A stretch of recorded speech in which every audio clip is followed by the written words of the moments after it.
Serba salah memang. Kenapa saya katakan serba salah? Karena ada ayat atau firman Allah Subhanahu wa taala tercatat di dalam Al-Qur'an surat Quran surat 7 ayat 156 57 yang berbunyi sebagai berikut. Ini bagian akhir ya. Maka akan aku tetapkan rahmatku, kata Allah, bagi orang-orang yang bertakwa, yang menunaikan zakat, dan orang-orang yang beriman kepada ayat-ayat kami.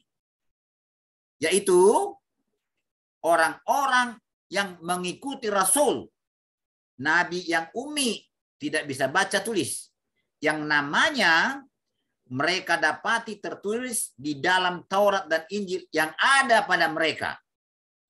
Yang punya Taurat dan Injil ya tentu orang Yahudi dan Nasrani. Artinya ada nama Muhammad tertulis di dalam Taurat dan Injil.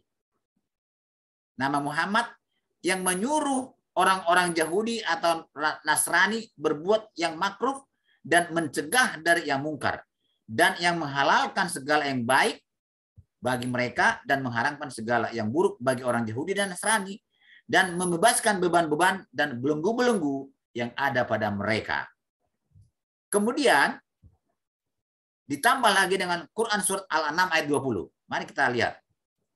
Orang-orang yang telah kami beri kitab kepadanya, yaitu kepada orang Yahudi dan Nasrani, mereka mengenal Muhammad seperti mengenal anak-anaknya sendiri. Dari mana mereka mengenal? Tentu dari dalam kitab Taurat atau Injil. Karena menurut Allah Subhanahu wa taala yang dicatat di ayat tadi, ada nama Muhammad tercatat, ada kisah Muhammad tercatat di dalam Taurat dan Injil. Tentu ini harus dibuktikan, dilihat di Taurat dan Injil. Dan harus ditanya, benarkah orang Yahudi atau orang Nasrani mengenal Muhammad itu seperti mereka mengenal anak-anaknya? Tapi menurut firman Allah dalam Quran ini tadi, mereka pasti mengenal karena ada tercatat kisah Muhammad di dalam Taurat atau Injil. Kalau tidak ada, artinya Allah itu adalah Allah pembohong, pendusta.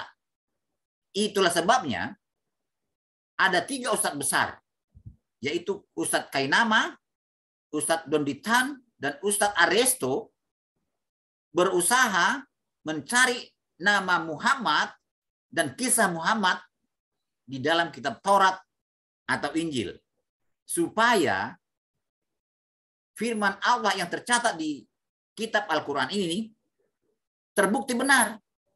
Kalau mereka tidak temukan nanti, maka terbuktilah Allah itu pembohong. Mari kita lihat cara mereka mencari nama Muhammad di dalam kitab Taurat dan Injil. Bisa nggak Ustadz Don dibantu saya untuk tampilkan di share ini? Apa? Hebrunya Ada. Hebru 29:12. Siap, sebentar. Hebru 29:12. Nanti supaya kita kan sudah sampai pada pembicaraan bahwa saya kajian 29:12 Hebru, lalu Arabik, lalu itu ada. Nah, Saya komplit, ada Baik. Hebrew, ada Greek. iya ya sebentar. Saya baca yang di sini aja ya. Saya baca yang 29. Ya di situ ada supaya kita bisa sama-sama baca. Ya. Wih, lengkap pada orang. Komplit. Wuhu. Itu lihat yang di atas Hebrew apa tuh, tulisan apa tuh? Tulisan cacing. Bukan itu. 29:12. Kita tidak enaknya kalau baca Hebru tuh kita tidak perlu pakai bismillah. Gitu ya. Iya kan? Tidak perlu pakai bismillah ya. Ya.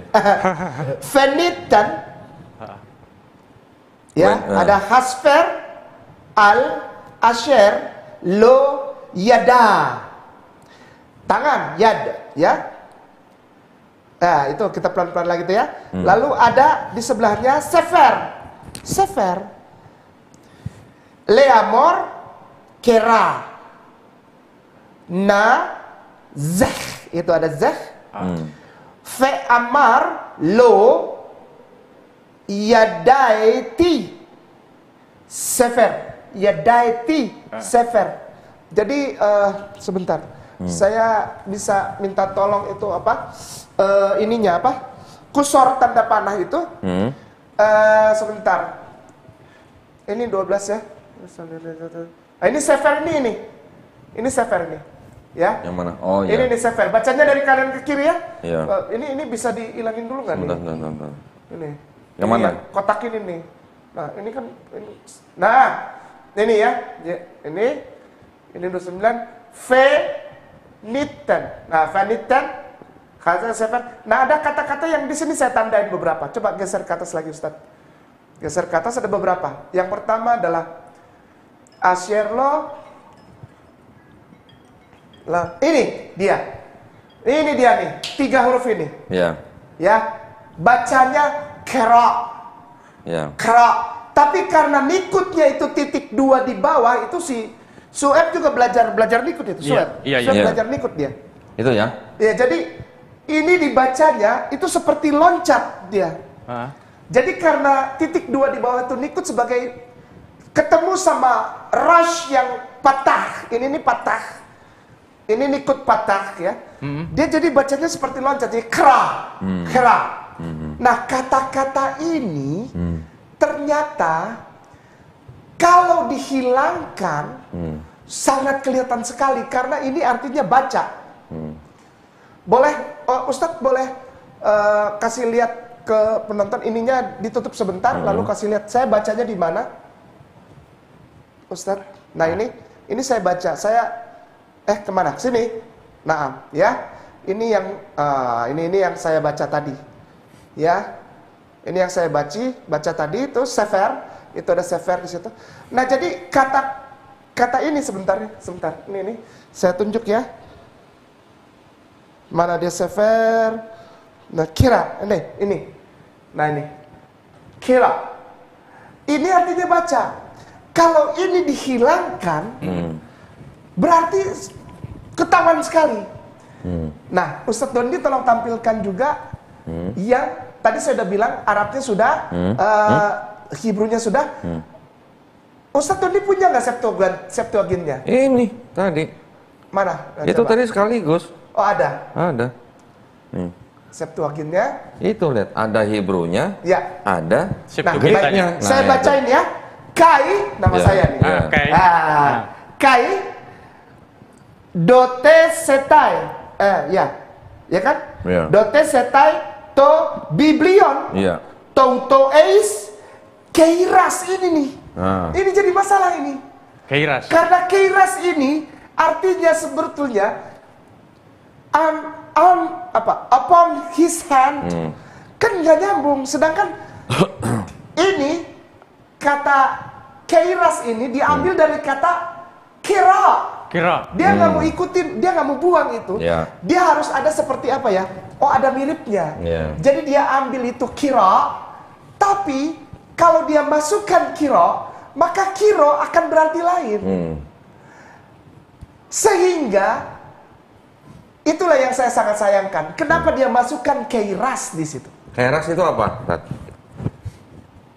Tangan apa? Unto someone's hands. Gitu. Someone's hand. Oh, okay. Apa jadi? Gitu loh. Iya. Tangan ya. Gitu, tangan ya. Tangan seorang yang jadi tidak itu, mempunyai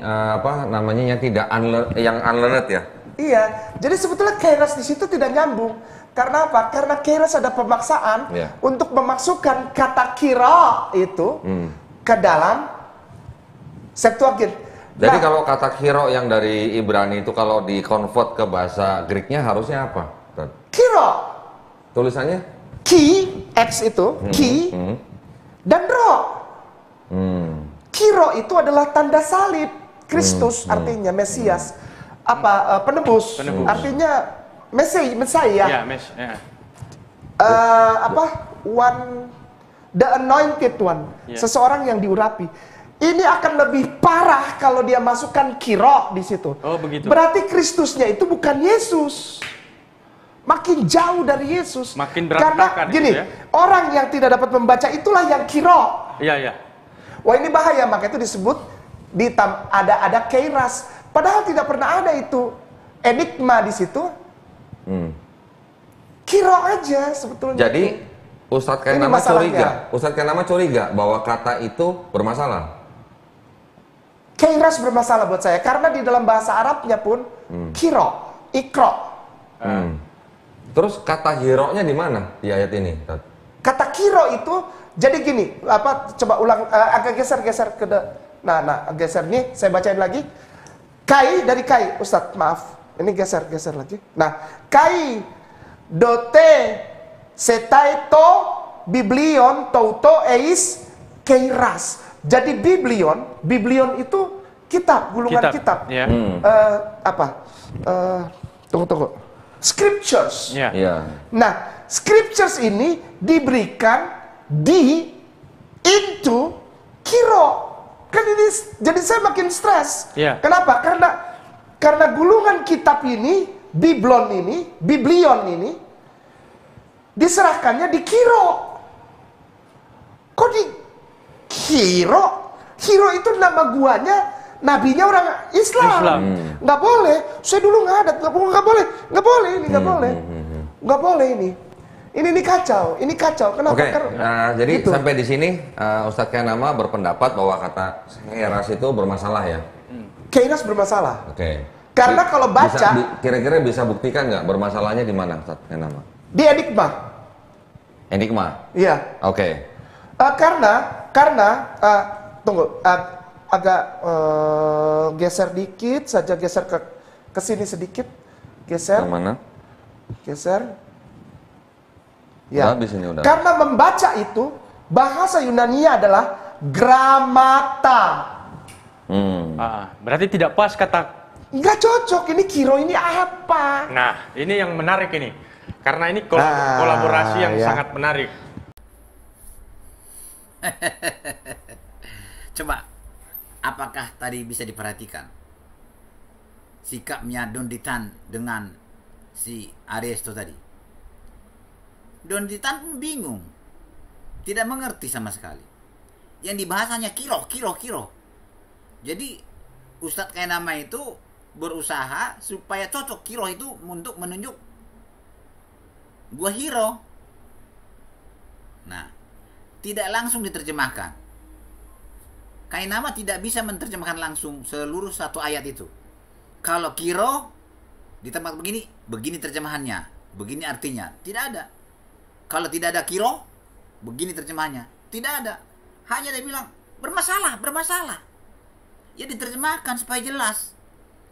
Artinya si Kainama juga tidak bisa menerjemahkan langsung, hanya bisa baca.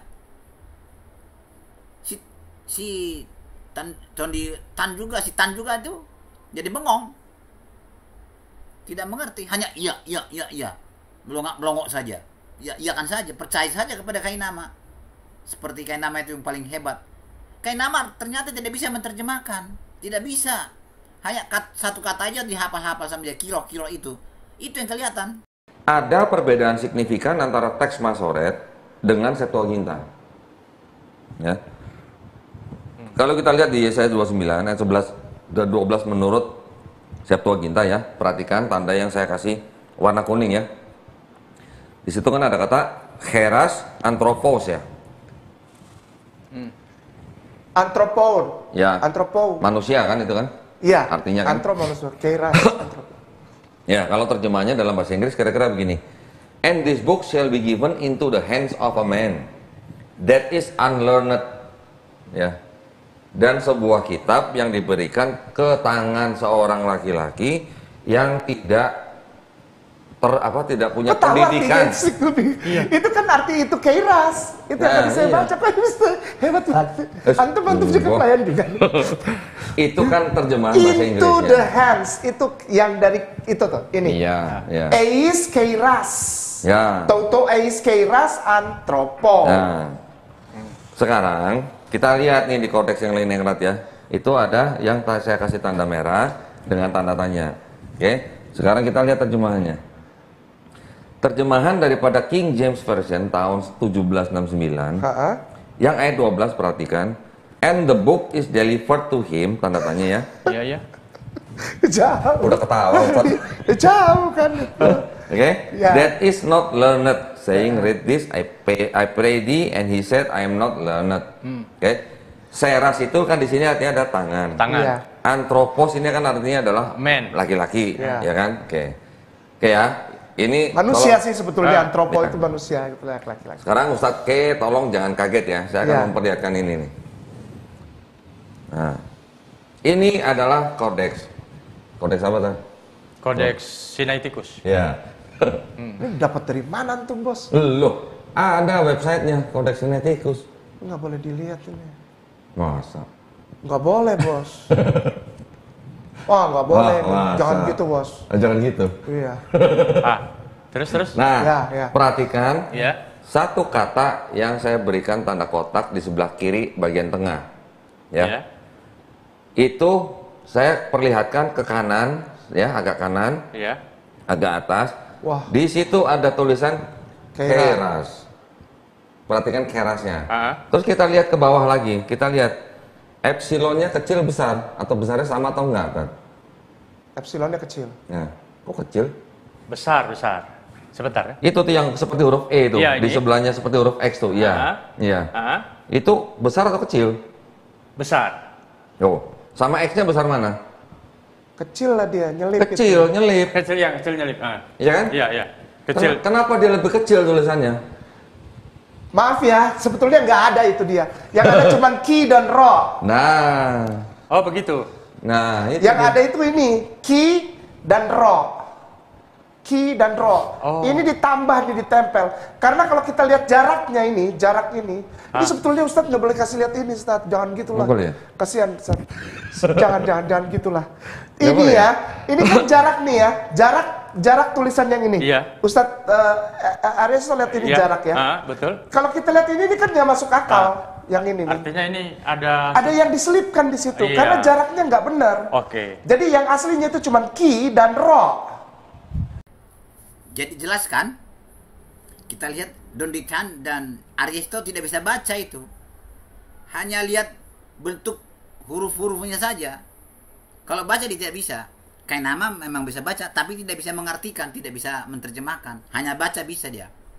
Kalau diterjemahkan satu ayat tidak bisa. Makanya dia tidak bisa menjelaskan satu ayat penuh begitu. Hanya kiro-kiro saja yang dia kupas-kupas. Maka si Donditan itu ada huruf terselip, dia tidak tahu apa tuh bacanya itu.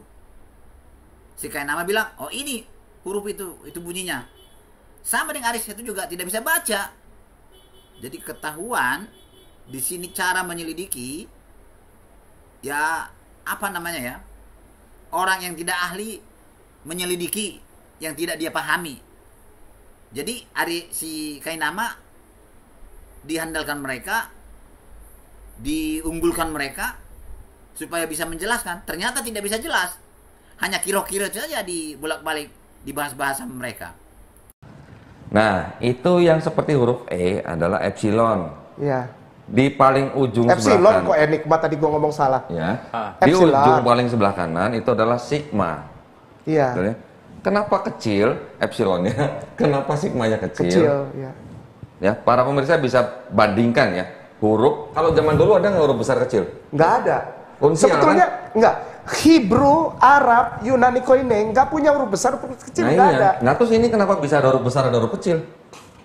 Ya ada yang masukin lah. Ada yang ngomong. Ya, ngomong dia. Ya enggak lah ya, enggak lah. Kita sangat logikal aja lah ngeliat begitu. Itu kan Ya. kita lihat huruf-huruf di atas dan di bawahnya tuh barisnya tuh. Ya. Jaraknya segitu. Kenapa yang itu nyelip? Nah, Gitu. para pemirsa bisa cek di sebelah kiri ya, atas ya. Itu choose a passage, Isaiah chapter 29 verse 12 ya. Jadi kita nggak mengada-ngada loh. Ya, Tinggal dibuka aja, ya. kodexsinaiticus.org. Silakan cari ayatnya. Dengarkan si Donditan salah ngomong epsilon entah apa itu nggak tahu. Saya juga nggak ngerti tuh. Ditegur sama si Kainama, lalu diperbaiki. Entah apa maksudnya epsilon. Jadi yang dipertanyakan mereka, kenapa ada diselipkan di situ, nanti ya akan kita selidiki. Apakah memang itu diselipkan disengaja supaya kelihatan, supaya tidak kelihatan jejak atau petunjuk untuk menunjuk si Muhammad atau Gohira. Itu maksudnya itu. Jadi ada yang menyelipkan itu supaya tidak ada petunjuk kepada si Muhammad atau Gohira. Ya, nggak ragu lagi. Tapi coba kita pecahkan ini, karena setahu saya Pak Dondi juga menyimpan sesuatu tentang kata yang dibingungkan oleh Ustadz Keidas. Baca Iqra, bahasa Yunaninya gramata. Kenapa di situ ada kairas? Kenapa di situ ada ki, x itu, sama ro, kiro. Iya. Sekarang, jadi sebetulnya bukan saya ini ya, karena saya mikirnya gini, Ustadz, maaf sebelumnya.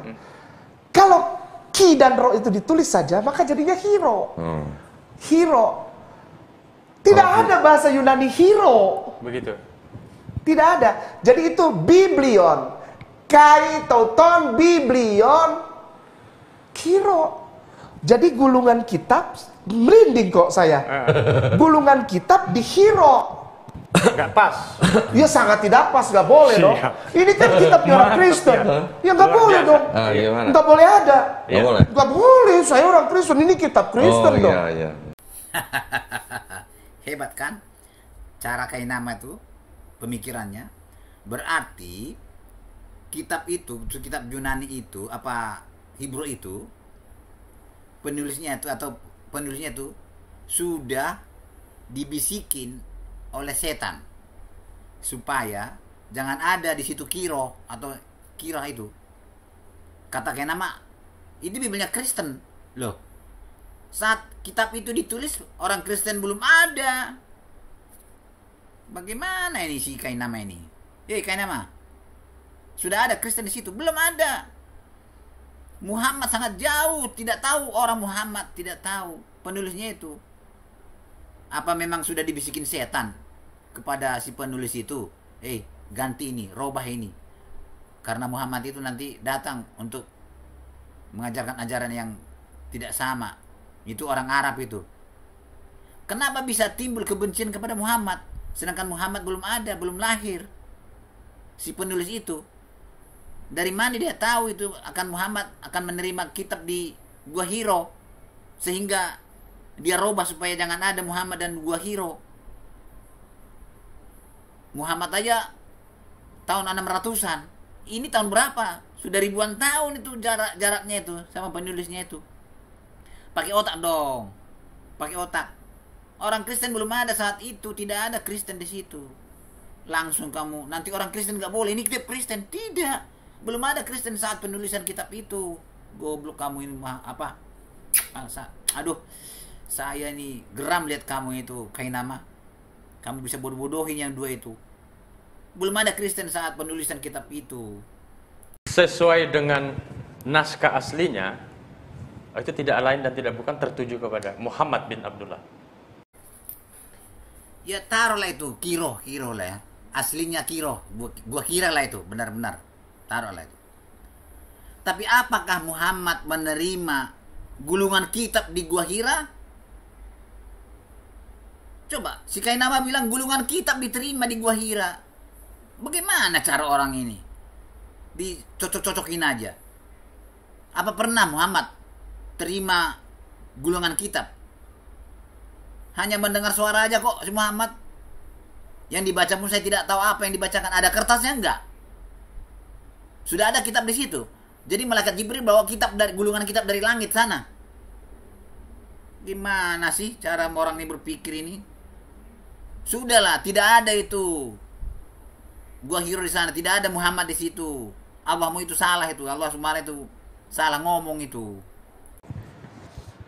Jadi, kalau kita melihat Yesaya 29 dari ayat 9 sampai 16, perikopnya adalah bangsa yang buta. Saya bacakan secara cepat ya. Nanti di ayat 12 yang kasih tanda kuning itu adalah ayat yang kita sedang bicarakan saat ini. Tercengang-cenganglah penuh keheranan, biarlah matamu tertutup, buta semata-mata, jadilah mabuk tetapi bukan karena anggur, jadilah pusing tetapi bukan karena arak. Sebab Tuhan telah membuat kamu tidur nyenyak, matamu yakni para nabi telah dipejamkannya dan mukamu yaitu para pelihat telah ditudunginya. Maka bagimu penglihatan dari semuanya itu seperti isi sebuah kitab yang termeterai. Ya. Apabila itu diberikan kepada orang yang tahu membaca dengan mengatakan, baiklah baca ini, maka ia akan menjawab, aku tidak dapat sebab kitab itu termeterai.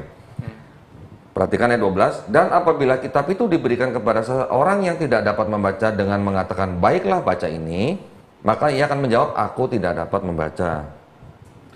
Dan Tuhan telah berfirman, oleh karena bangsa ini datang mendekat dengan mulutnya dan memuliakan aku dengan bibirnya, padahal hatinya menjauh daripadaku dan ibadahnya kepadaku hanyalah perintah manusia yang dihafalkan, maka sebab itu sesungguhnya aku akan melakukan pula hal-hal yang ajaib kepada bangsa ini, keajaiban yang menakjubkan, hikmat orang-orangnya yang berhikmat akan hilang, dan kearifan orang-orang yang arif akan bersembunyi.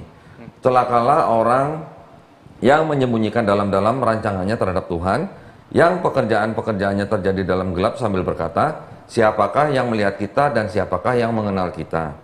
Ayat terakhir, betapa kamu memutarbalikan segala sesuatu, apakah tanah liat dapat dianggap sama seperti tukang priuk, sehingga apa yang dibuat dapat berkata tentang yang membuatnya, bukan dia yang membuat aku, dan apa yang dibentuk berkata tentang yang membentuknya, ia tidak tahu apa-apa. Baik, dari ayat 9 sampai 16 ini, dari kalangan Kristen itu akan mengatakan bahwa konteks ini adalah konteks untuk bangsa Israel. Ya, dianggapnya bangsa yang buta. Bisa disebut nggak nih bangsa Israel atau bangsa yang buta? Iya, karena di sini Ariel ayat 1 itu celaka Ariel. Ariel artinya singa, kota singa. Ariel itu Yerusalem. Berarti konteks di Yesaya 29 dari ayat 9 sampai 16 itu sebenarnya membicarakan tentang bangsa Israel yang menolak perintah dan hukum dari Tuhan, ya? Ya. Betul? Setuju. Yesaya 29 juga menceritakan Tuhan yang sedang menghukum bangsa Israel. Iya. Betul ya? Betul. Jadi makanya menurut kalangan Kristen, kalau klaimnya apologet Muslim mengenai Yesaya 29:12 itu adalah nubuat untuk Nabi Muhammad SAW, tidak tepat dalam hal konteks, mungkin benar. Ya. Bukan mungkin benar lagi, pasti benar. Karena tidak ada yang cocok sama sekali. Dalam hal apapun, baca dari atas sampai ke bawah. Tidak ada disinggung di situ masalah gua Hira, Muhammad, yang walaupun di situ tidak baca, tidak ada diberikan pada yang tidak baca, tapi itu tidak ada Muhammad di situ, tidak ada. Tidak ada nama gua Hira di situ. Hanya ngarang-ngarang aja kamu itu. Tadi sudah saya katakan, walaupun ada situ gua Hira, benar itu gua Hira, tapi adakah Muhammad di situ menerima gulungan kitab dari langit sana dibawa malaikat Jibril? Kan salah jadinya, kan tidak benar, kan?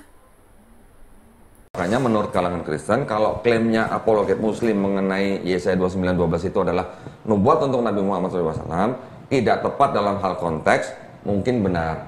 Ya. Mungkin benar. Saya sekarang bilang mungkin. Saya katakan Islam itu pasti salah, apologet Islam pasti salah. Karena apa? Satu, menurut si Kainama tadi, Allah menurunkan kitab kepada orang yang tidak bisa baca di Gua Hira, yang namanya Muhammad. Kalau memang itu benar, apakah benar si Muhammad menerima gulungan kitab? Kan tidak. Itu satu. Kedua, apakah mungkin si penulis kitab itu zamannya ribuan tahun jaraknya sudah tahu akan datang Muhammad di Gua Hira, sehingga dia merubah? Atau setan bisikan? Apa setan bisikan? Allah yang bisikan. Dari mana dia tahu itu? Si penulis itu. Tidak mungkin Allah menyuruh dia merubah itu, memasukkan itu. Itu dua. Ketiga, mari kita lihat firman Allah yang tercatat di Al-Quran tadi itu. Ini kita baca. Kita buktikan dulu apa benar itu. Ini dikatakan tadi di situ, Nabi Muhammad ya menyuruh, tercatat di situ, Nabi Muhammad menyuruh orang-orang Yahudi atau orang-orang Nasrani berbuat yang makruh dan mencegah dari yang mungkar. Tidak ada tercatat di situ suruhan Muhammad di kitab orang Yahudi itu. Dari tadi kita penyelidikan, kita periksakan dari awal si Nabi si Kainama hanya kiro-kiro saja yang dibahas-bahas. Tidak ada tercatat di Taurat maupun di Injil perintah Muhammad yang memerintahkan supaya orang Yahudi atau Nasrani berbuat makruh, mencegah mungkar, tidak ada. Menghalalkan segala yang baik bagi mereka dan mengharamkan segala yang buruk bagi mereka. Tidak ada. Jadi 3 fakta, ya.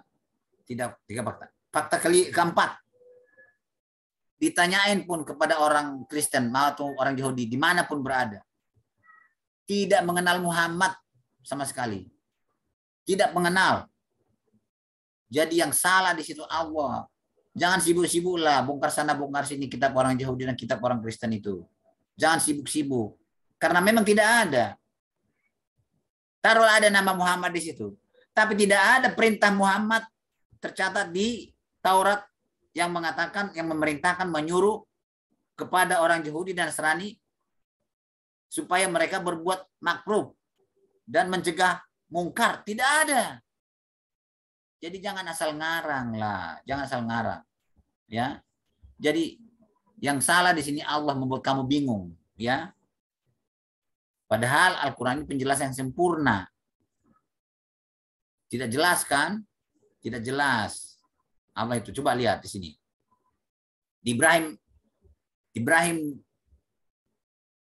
ayat 52 ya. Al-Quran ini adalah penjelasan yang sempurna bagi manusia. Di Yusuf 11 menjelaskan segala sesuatu. Ya tidak jelas. Kan? Tidak jelas. Jadi Allah itu tidak jelas informasinya kepada umat Islam itu. Tidak jelas. Jadi kasihanlah kamu itu sibuk-sibuk mencari nama Muhammad di dalam kitabnya orang Yahudi atau kitabnya orang Kristen. Tidak ada. Tidak akan ada. Sudah berhentilah. Janganlah percaya ayat itu lagi. Orang memang tidak ada. Jangan dipaksakan, memang tidak ada, dipaksa-paksa. Ya.